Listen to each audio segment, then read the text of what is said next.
Hello, নমস্কার সবাইকে। আশা করছি আপনারা সবাই ভালো আছেন, সুস্থ আছেন। আজকের আমার আরেকটা নতুন ব্লগে আপনাদের সবাইকে স্বাগত জানাই।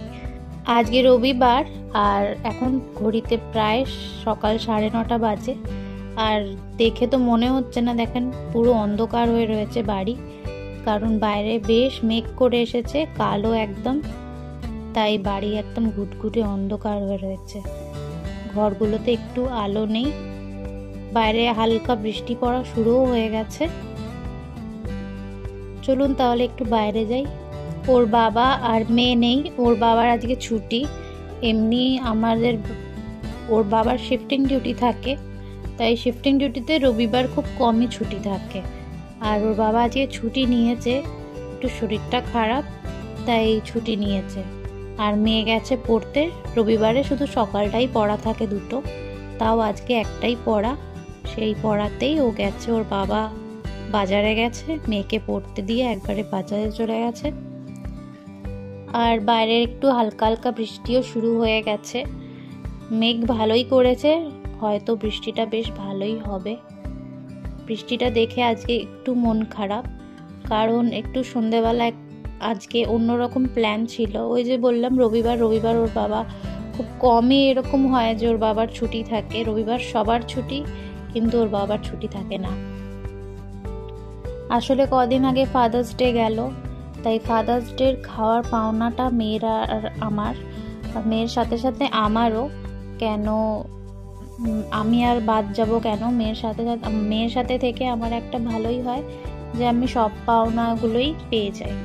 আমার পাওনাগুলো মেয়ে পেয়ে যায় আর মেয়ের পাওনাগুলো আমি পেয়ে যাই।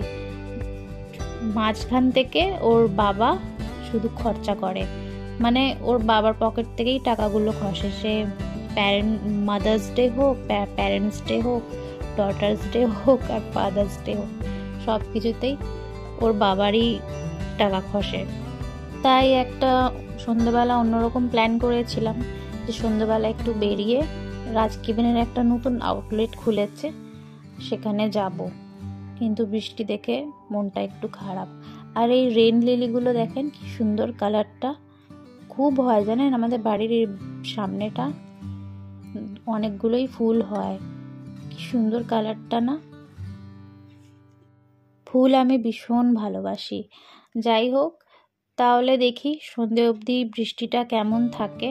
ওর বাবা আর মেয়ের আসার সময় হয়ে গেছে, তাড়াতাড়ি চলে আসলে ভালো। ওরা আসার পরই যেন বৃষ্টিটা হয়।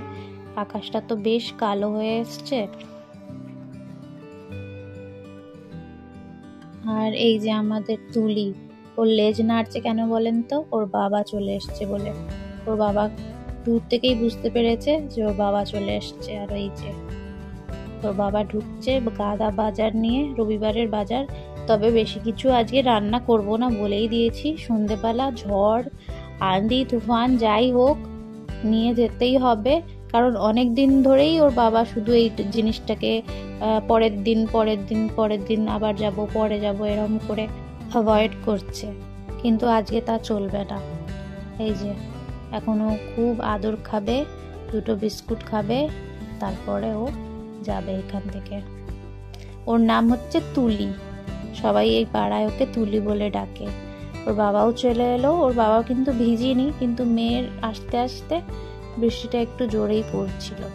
ওর জিপু ওকে দিয়ে গেল, ওর মেজো জেঠু ওকে দিয়ে গেল। ও জেঠুকে ছোটবেলার থেকে জিপু বলে, তাই এখনো ওর তাই অভ্যাস।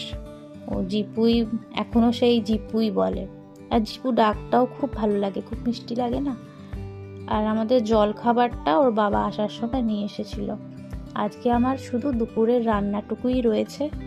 রাতে দেখা যাক কত দূর কি হয়। যদি খুব জোর বৃষ্টি হয় তাহলে তো আর যেতে পারবো না। আর এই যে এই মাছগুলো খেতে তো খুব ভালো লাগে, মৌরলা মাছ, কিন্তু এই যে বাছতে বিরক্ত লেগে যায়। তবে আমার এইসব কাজ নেই, ওর বাবাই আনে, ওর বাবাই বাছে, ওর বাবাই ধোয়ে, সব ওর বাবাই করে। আমি মাছ মাংস ধোয়া ধুই কিচ্ছু করি না। এইদিকে আমি একদম একটু ভাগ্যবতী। ওর এখন এই মাছ ধুতে অনেকক্ষণই লাগবে। আর ওইখানে মাছের ডিমও এনেছে, মাছের ডিম ভাজা করব, মৌরলা মাছের চচ্চড়ি করব, আর একটু উচ্ছে চচ্চড়ি করব। এই মৌরালা মাছের ভাজার থেকে আমার চচ্চড়িটা বেশি ভালো লাগে, একটু আদা রসুনের বেশি করে টমেটো দিয়ে বেশ ভালোই লাগে খেতে। আর ওর বাবা এখন অনেকক্ষণ ধরে এগুলো ছাড়াবে, ও ছাড়াক, আমি এখান থেকে যাই। বিয়ে করে যখন আসি তখন ওর বাবা শুধু একটাই ডিউটি চলতো, সেটা হচ্ছে মর্নিং ডিউটি। সেই মর্নিং ডিউটি হিসেবে রবিবারটা ছুটি থাকতো, আর তখন রবিবারটা বেশ ভালো কাটতো খুব, ঠিক আমাদের বাড়ির মতো। বাড়িতেও সবার ছুটি থাকতো রবিবারে, রবিবারটা একটু আলাদাই, মাংস হলো, সবাই একসাথে মিলে খেলাম, তো ভালোই লাগতো। তারপরে ওর 6 মাস, বিয়ের 6 মাস বাদেই ওর এরকম শিফটিং ডিউটি শুরু হয়ে যায়। আর আমার রান্নাও এখানে হয়ে গেছে। এই যে মাছের চচ্চড়িটা, মোরলা মাছের ভাত, উচ্ছে চচ্চড়ি আর পেঁয়াজ দিয়ে মাছের ডিম ভাজা। এখন আমার রান্নার সাথে বাসন মাজা নেই, বাসন মাজার লোক রেখে দিয়েছে।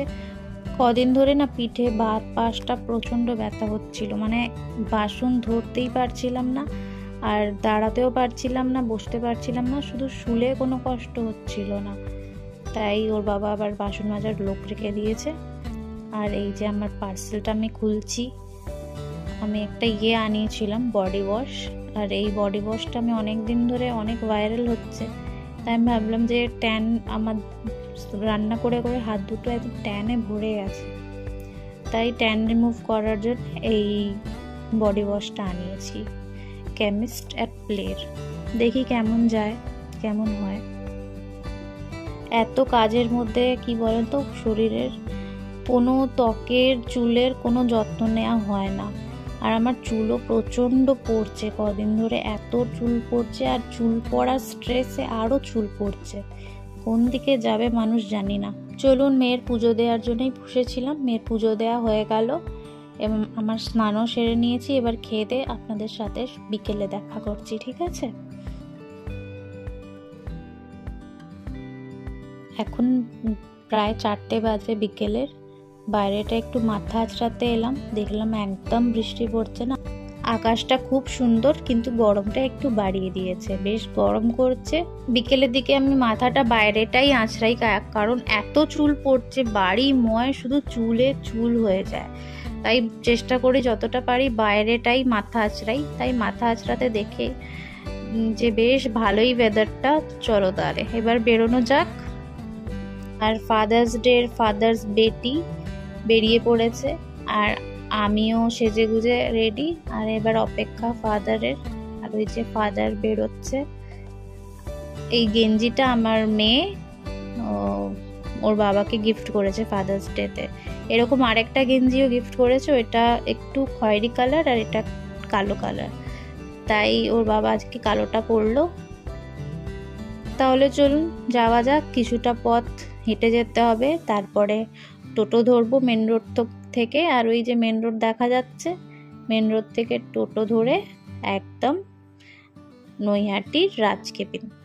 প্রতি বছরই ফাদার্স ডেতে ওর বাবা আমাদের কোথাও না কোথাও খাওয়াতে নিয়ে যায়, আর মাদার্স ডেতেও নিয়ে যায় ওর বাবা, ডটার্স ডেতেও ওর বাবাই নিয়ে যায়।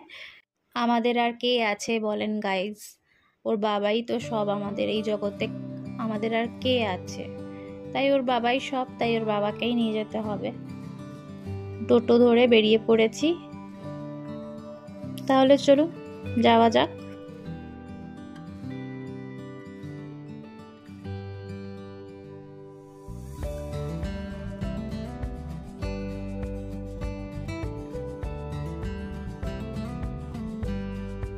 টোটো তো অত দূর যায় না, মাঝখানে আমাদের নামিয়ে দেবে, আর নামিয়ে একটু হেঁটেই দেখছি এই দেখেন মা দুর্গার মূর্তি তৈরি হচ্ছে, কি সুন্দর লাগছে না।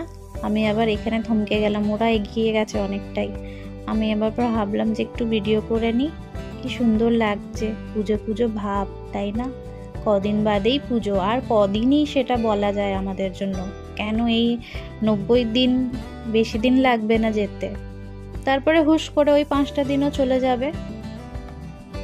আর ওর বাবা একটুখানি আর একটুখানি করে করে যে কতটা হাঁটালো আমাদের, উফ! আর এত গরম করছে হাঁটতে হাঁটতে, দেখেন আমার অবস্থা, ঘেমে আমি একদম স্নান হয়ে গেছি। তবে মনে হচ্ছে আর বেশি দূর না, আর বেশি দূর হলে আমি আবার টোটো নিতে বলবো, কিন্তু আর বেশি দূর না, এখান থেকেই দেখা যাচ্ছে। চলুন তাহলে যাওয়া যাক।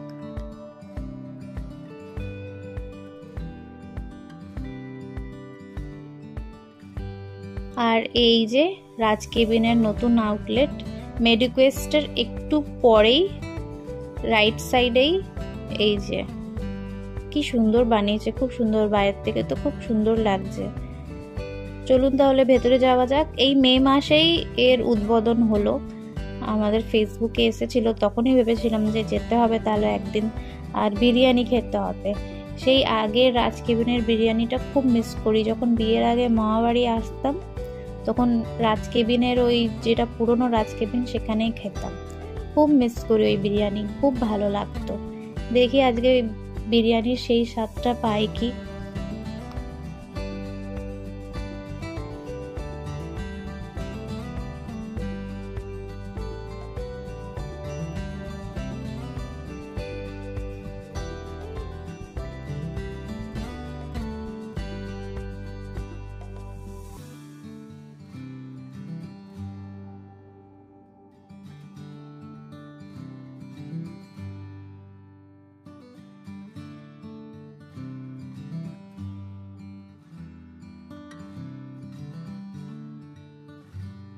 চলুন ঢুকে পড়েছি রাজ কেবিনের রেস্টুরেন্টে। এখানে অনেক রকমই আছে, ক্যাফে আছে আর কি সব দেখলাম, সবার মনে আলাদা আলাদা আছে।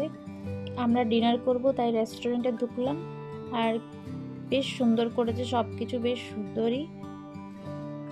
চলুন তাহলে অর্ডারটা দিয়ে নিই, দেখে নিই মেনুতে কি আছে। মেয়ের ইচ্ছা যে অন্য কিছু খাবো, আমি বললাম তুই খা অন্য কিছু, আমি বিরিয়ানি খাবো, আর বাবা আর আমি বিরিয়ানি খাবো, তুই অন্য কিছু খা। তো ওর জন্য দেখি কি অর্ডার করি।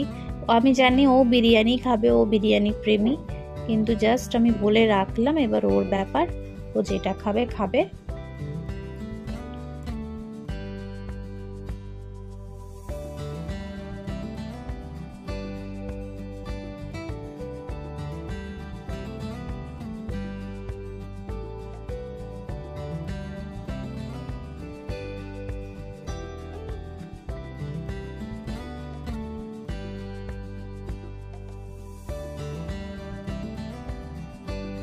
অনেকক্ষণ ধরে ঢং দেখিয়ে মেনু কার্ডটা তো দেখলাম, কিন্তু মনটা আমার বিরিয়ানিতেই ছিল, তাই আমরা আবার হান্ডি বিরিয়ানি অর্ডার করালাম। সে মেনু কার্ড দেখার কোনো প্রয়োজনই লাগলো না এতক্ষণ ধরে। আর হান্ডি বিরিয়ানিতে কোয়ান্টিটি বেশ ভালোই থাকে। আর একটা কুলচা, চিকেন কুলচা অর্ডার করিয়েছি।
এই যে প্লেট একদম সেজে উঠেছে, আর এবার খাওয়াটা শুরু করা যাক, দেখি খেয়ে কেমন লাগে।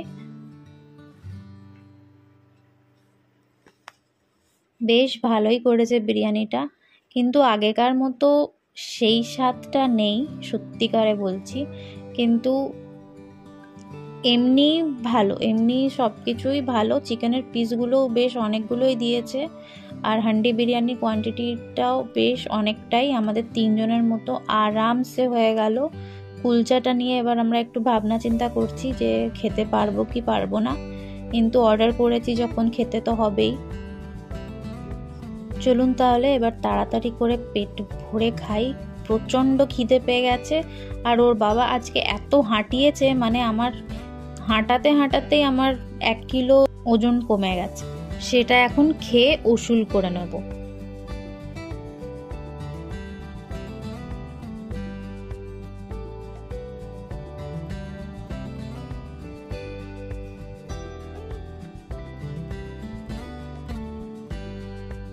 আর এইখানে চলে এসেছে আমাদের কুলচা, চিকেন স্টাফড কুলচা। বেশ দেখতে ভালো লাগছে বলেন, কিন্তু এটা খাবে কে আমি জানি। দেখি একটা নিয়ে খেয়ে, খাবো না করে কুলচাটা এত সুন্দর হয়েছে, মানে কি বলবো, মানে দেখেন পুরো চিকেন ভর্তি রয়েছে স্টাফিং, আর এত সুন্দর হয়েছিল চিকেন কুলচাটা, খুব ভালো লাগে। মেয়ে পরে বলছে, মা বললাম অন্য কিছু অর্ডার করি, আমি ওকে বললাম যে কর তুই তোর মতো, এখন বলছে মা চিকেন কুলচাটা অর্ডার করলেই বেশি করে ভালো হতো। তাহলে চলুন এবার বিরিয়ানিটা শেষ করি।